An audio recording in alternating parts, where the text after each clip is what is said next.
We are now finishing. We're putting the finishing touch on what we began last week. We're talking about last week. We're talking about the what was Korach's mistake, Korach, and how that leads into this week's Torah portion, which is Hukat, and this is all revolving around the big miracle of the.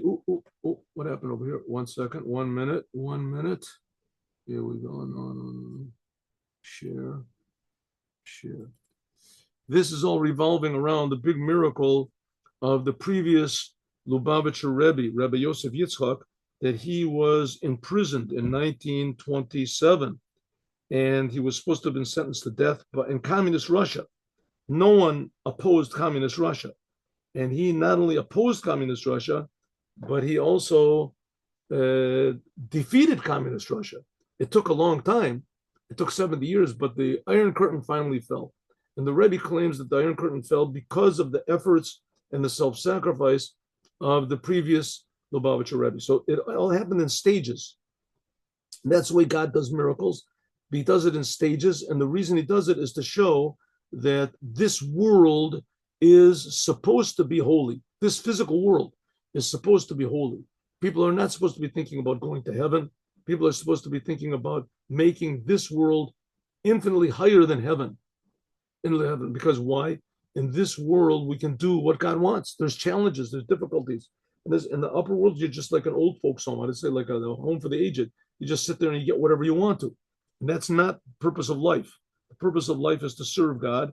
And in heaven, you're being served, which, I mean, most people want, but the Hasidim don't want. And eventually the whole world will see that it's not a good thing to just receive all the time. That's up to God if we receive. Our thing is that we can give. We can give to God. And so that's why little by little it's revealed what the unique purpose that God put into this world, how this world affects God. God cares about this world. Right? We see that God got mad at Noah and the generation of Noah, and he liked Noah. He hated the generation. And Abraham found favor in God's eyes, and etc. And God chose the Jewish people. So we see that there's this interaction, but it all depends on our self-sacrifice.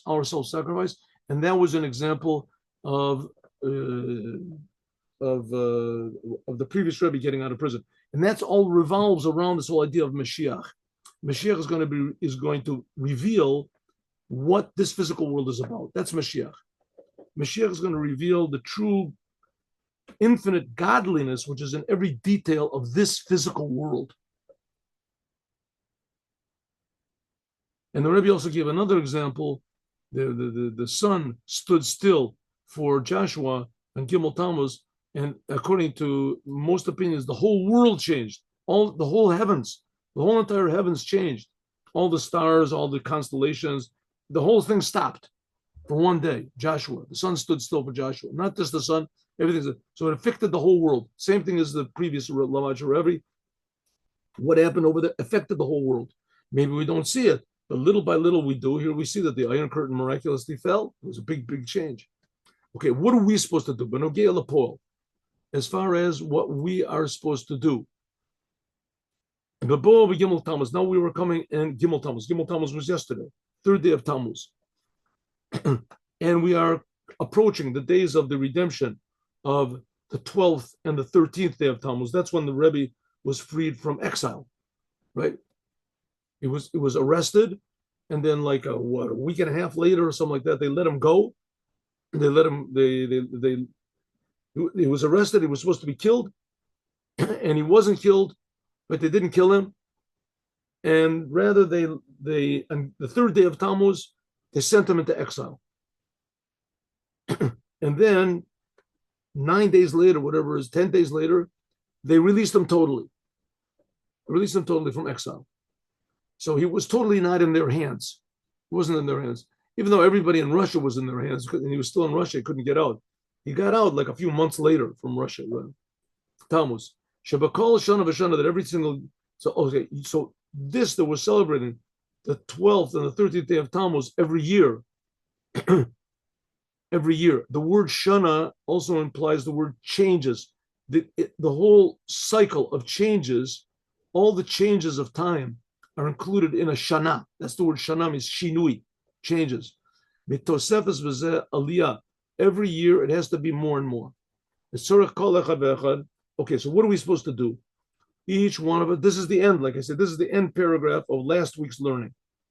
Every person must, the hosif biyoter oz, biyoter seito, biyoter oz, to add on in more power and more energy, to put more, like I say, effort and interest, b'kol ha'pu'ulot hafatzat yadut, in everything you do to spread out Torah and Judaism and spreading out the teachings of Hasidut outward.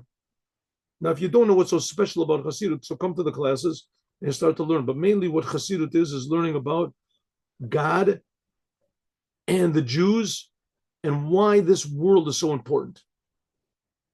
Teachings of Moshiach. In a way that is quick, mitoch ha'akara, with the awareness that this world itself will eventually help the Jewish people to serve God.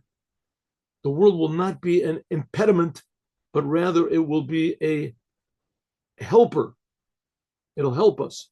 And especially in the time of now we're entering the summer months. Just one innuendo, maybe I would say a parenthetical statement, that in Russia that was so against, now in Russia it's exactly the opposite. They're actually helping Jews. They're helping Judaism. Right? The Putin realized that the Jews are not in any way a threat to him, exactly the opposite. That it's beneficial to him to encourage Judaism. To encourage Judaism. So therefore, like I told you, I think I've said it 15 times, the main Chabad building in Russia, in Moscow, is right on the same street, right opposite the KGB headquarters. KGB headquarters, which that's like the most, amazing, a crazy thing you could possibly think of. I mean, the Chabad try to keep away as far away from the KGB as possible. KGB. Okay, so we see that not only is the country not opposing, but they're actually helping. And now, especially when we're coming into the summer months, when children are now going into summer camps, schools have stopped for a while. You have to be careful. So that the Jewish people should go to summer camps that stress Jewish education. And they stress Jewish education, proper Jewish education, where they make blessings before they eat and blessings after they eat, and they pray something in the morning, right? There's something, and everything they do is according to, nothing they do is against the Torah. They have to be careful in the ultimate completion, and and be very quick. To utilize every available moment, to add for yourself and for your children in everything of doing Torah and commandments. Now the children are not in school, so they're probably going to be at home bothering you and doing this. So don't let them bother you, right? Invent things to do that you can do together with your children. And if you send them to a camp, right, so you'll have more time now for yourself. So you have more time to do Torah, learn Torah. Don't spend the time, don't waste the time. From one thing to another. There are some people say in Pirkei Avot, we have the custom also to say one of the 6 chapters of the Ethics of the Fathers, and all of the Sabbaths of the sun of the summer. We say it on Shabbat, very end of Shabbat. We say one of these chapters. If you don't know what it is, you can look it up. It's called the Ethics of the Fathers. There's different names. It's called Pirkei Avot. Pirkei Avot. Pirkei means the chapters of the Avot of the Fathers. These are sayings by the rabbis of the Talmud, by the sayings of the great the rabbis of the Talmud, pure wisdom. After the prayer of Mincha. Now is the time to also remind people about this. To say Pirkei Avot, especially this Shabbat. This is now the 10th time that we're saying Pirkei Avot on this year, the 6 weeks between Passover and Seres. All the religious Jews say Pirkei Avot between Passover and the 7 weeks between Passover and Atzeret, they say. And, and now, says the Rebbe, now we're 4 weeks after that. So this is the 10th week of saying it because they repeat it again. Mato Biyoto Terot Shabal Peh, that this whole Pirkei Avot is part of the oral Torah, rather Sheyilmadu Mishnah Achat Liyuna. You should learn at least one Mishnah deeply with the commentaries. Similarly, also we have to arouse the good custom, many places. If you're wherever you are, someone should say one of the discourses of the Rebbe's by heart at the end of Shabbat, in the end of Shabbat, after Mincha Shabbat. Yehi Ratzon, may be God's will. May it be God's will.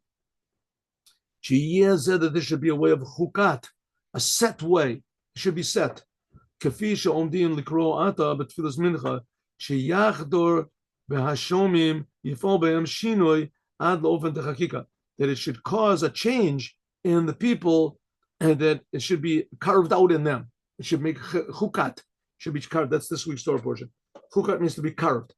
And take up miyad immediately will come already the future redemption, total redemption, and we will actually bring a red cow. Says the Rambam, Maimonides says that up to now we've had 9 red cows, and Moshiach is going to make the 10th red cow. He's going to find the 10th red cow in order to purify everyone to be able to go to the Holy Temple. Shiyasa Melech HaMashiach, the Melech HaMashiach is going to make it quickly. Yigaleh should be revealed. Amen King Yeratzon. With our youth, our elders, our sons, our daughters. That's a sentence it says when they left Egypt. It says, Paro said, who do you want to take with you to leave Egypt? And he said, everyone. Moses said, our youth, our elders, our sons, our daughters, Hochim, Kolben Israel, all the Jewish people come to the Holy Land, Jerusalem, the holy city, the Beit HaMikdash, the holy temple, holy house, Shlishi, and this should be immediately now. Okay, so that is the end of last week's Torah portion. So let's stop here, and we will do the, one second.